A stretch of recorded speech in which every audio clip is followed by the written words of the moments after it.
Kalau Anda bertanyanya kepada para dokter sealam dunia, khususnya yang ahli kandungan, spesialis kandungan, yang ahli embriologi, silakan nanya, mungkinkah seseorang perempuan dengan cara aseksual, artinya tidak melalui sanggama, tidak melalui pertemuan sperma dengan ovum, lalu terjadi pembuahan.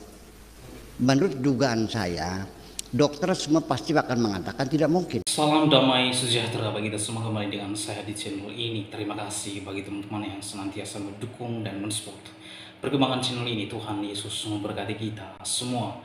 Pada kesempatan kali ini saya akan membagikan kepada kita semua di mana seorang Kiai Haji Buya Syakur Yasin yang menjelaskan tentang kelahiran Yesus Kristus, bahwa Yesus Kristus lahir tanpa melalui hubungan secara biologis. Kelahiran Yesus Kristus adalah kelahiran yang sangat ajaib, berbeda dengan kelahiran manusia pada umumnya. Oleh karenanya saudara, langsung saja kita saksikan videonya. Berharap teman-teman untuk menonton video ini sampai selesai supaya saudara dan saya tidak gagal paham. Inilah dia videonya yang berikut ini. Yang jadi fokus pertanyaan itu dirasionalitaskan tentang kelahiran Nabi Isa tanpa ayah yang oleh Buya dijelaskan.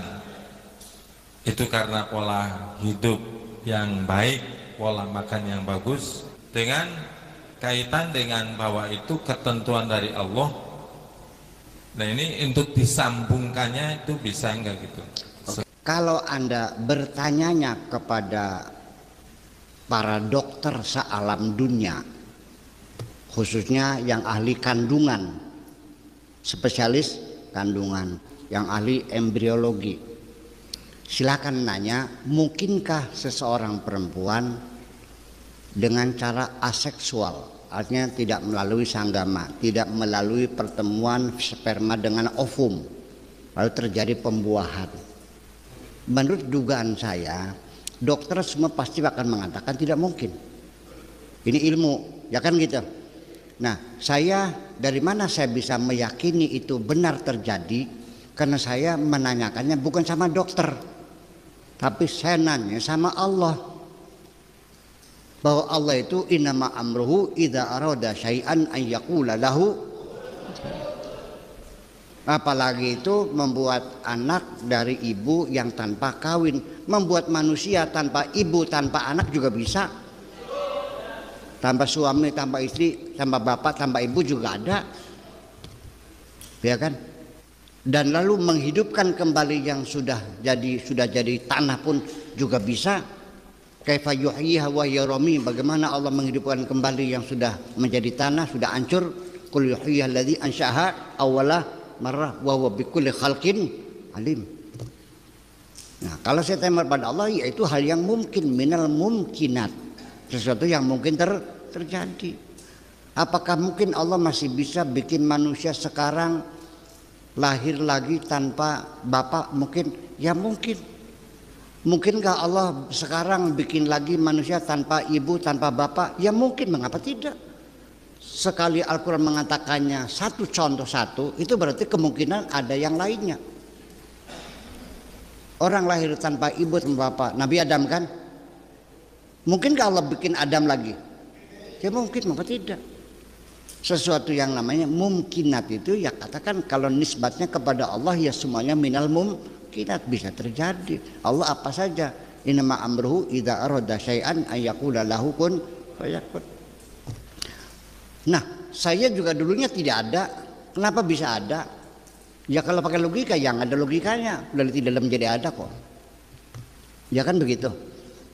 Nah, ini Bapak sekalian, rasionalitas manusia ini, kalau kita berdasarkan hukum kausalita, ya kita mengatakan ini mungkin, tidak mungkin. Tetapi kalau kitanya kepada Allah, semua apa saja namanya makhluk itu adalah sangat mungkin dan bisa terjadi. Jadi Adam lahir tanpa ibu, tanpa bapak. Kalau Hawa lahir tanpa ibu. Saya mau nanya, ada nggak binatang sekarang berketurunan, melahirkan, tapi tidak punya istri, tidak punya suami, dia sendiri? Ada nggak? Ada, cacing. Cacing itu nggak kawin lagi, dia langsung bertelur, dia berenang sendiri. Jadi situ jantannya dan betinanya ada dalam dirinya sendiri. Itu aja ada kok. Bisa nggak Allah bikin manusia cacing lagi? Ya bisa saja, enggak. Nah, apalagi nanti kalau bioteknologi, ya sekarang sedang gigih melakukan pengkloningan manusia. Jadi dari deoksiribonukleik asid itu langsung dimasukkan ke inti sel, lalu jadi manusia tanpa ibu, tanpa bapak, dan mewarisi sifat-sifat dari DNA-nya itu sendiri. Kalau bapaknya musisi, anaknya bisa jadi musisi, ada bakat musisinya.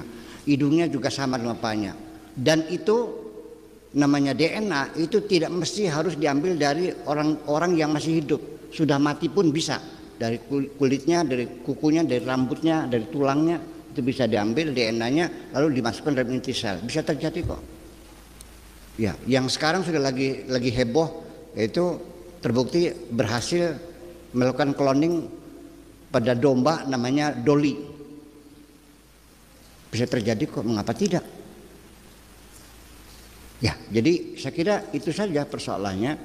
Saya sama sekali tidak berkurang sedikit pun bahwa Allah maha kuasa. Innama amruhu idza arada syai'an an yaqula lahu kun fayakun. Selesai, itu aja. Tetapi saya tidak bisa membuktikan karena saya bukan ahli kandungan, ya kan begitu. Ya, tapi saya yakin Allah apa saja bisa. Nih, kalau hukum kausalita, orang kalau nganggur saja bisa kaya enggak? Kalau ya enggak. Orang yang kaya yang kerja keras, tapi nyatanya ada enggak orang yang nganggur aja kaya? Ada enggak yang berkeringat-keringat miskin terus? Allah berkuasa, dan jangan mengatakan kenapa ya Allah kami yang sholat miskin saja, yang tidak sholat kaya-kaya. La yus'alu amma yaf'alu wa hum yus'alun. Allah tidak boleh ditanya kenapa, tapi kalau kamu ditanya. Kalau manusia gitu aja. Saya kira begitu aja. Nah, teman-teman, bagaimana pendapat dan tanggapan saudara setelah menyaksikan videonya? Berharap saudara memberi komentar yang baik, komentar yang membangun, serta komentar yang mengedukasi kita semua. Nah, teman-teman, itulah dia video salah satu tokoh Islam yang sangat jujur dan sangat toleran. Bahkan tokoh ini yang mengakui kelebihan agama lain, yaitu Kiai Haji Buya Syakur. Beliau sangat jujur dan transparan di dalam ia berceramah. Tentu dalam hal ini ada banyak orang yang tidak pro dan ada juga yang pro terhadap ajarannya. Namun beliau tidak pernah takut dan gentar untuk menyatakan kebenaran, sebab memang kebenaran itu pahit dan memang hal ini harus diungkapkan. Jadi Kiai Haji Buya Syakur ini adalah salah satu tokoh yang sangat fenomenal di dalam kalangan umat Islam. Bahkan ada pernyataannya yang mengatakan jangan takut murtad. Ya, dan ini ada banyak respon polemikus saudara-saudara kita Islam yang tidak sepakat, yang tidak sepaham dengan apa yang disampaikan oleh Kiai Haji Buya Syakur ketika ia mengungkapkan jangan takut murtad. Dan ini memang sangat jujur ya, dan sangat transparan ajarannya, karena orang yang murtad itu pilihannya sendiri dan itu keputusan orang tersebut. Jadi kalau ia mau murtad atau mualaf, nah itu keputusan dari orang itu, bukan dipengaruhi oleh orang lain. Sebab untuk memilih keyakinan adalah hak dan kebebasan seseorang. Dan bukannya itu, bahkan konstitusi menjamin untuk memilih keyakinan yang kita yakini masing-masing. Jadi Saya setuju dengan apa yang disampaikan oleh tokoh ini. Jangan takut murtad dan juga jangan takut mualaf ya. Ya, itu kan hak dan kebebasan orang tersebut untuk memilih agama dan keyakinannya. Ya, seperti di dalam video tadi yang kita saksikan bersama bahwa Kiai Haji Buya Syakur mengakui secara jujur Isa atau Yesus Kristus yang lahir tanpa melakukan hubungan secara biologis. Sehingga sejalan dengan kata Alkitab bahwa anak yang dikandung oleh Maria adalah anak dari Roh Kudus. Jadi apa yang disampaikan oleh Kiai Haji Buya Syakur terkait tentang Isa atau Yesus Kristus, tentang kelahirannya, adalah sejalan dengan apa yang disampaikan oleh kitab suci, yaitu Alkitab, bahwa anak yang dikandung oleh Maria itu bukan hasil dari hubungan biologis, ya, bukan. Namun anak yang dikandung oleh Maria adalah anak dari Roh Kudus. Oleh karena itu berharap kiranya video ini ditonton oleh orang-orang yang menolak ketuhanan Yesus, orang-orang yang anti dan tidak percaya kepada Yesus Kristus sebagai Tuhan dan Juru Selamat. Kiranya melalui video ini mereka dicerahkan dengan penjelasan dari Kiai Haji Buya Syakur Yasin. Oleh karena saudara, di akhir video ini saya akan memberitakan berita good news bagi kita semua tentang berita keselamatan.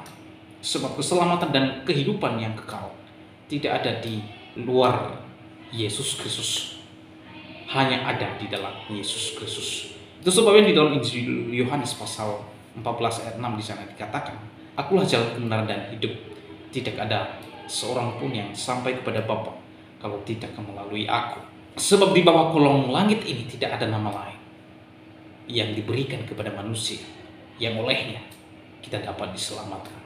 Itulah sebabnya Allah sangat meninggikan dia, yaitu Yesus, dan mengaruniakan kepadanya nama di atas segala nama. Nama Yesus adalah nama di atas segala nama.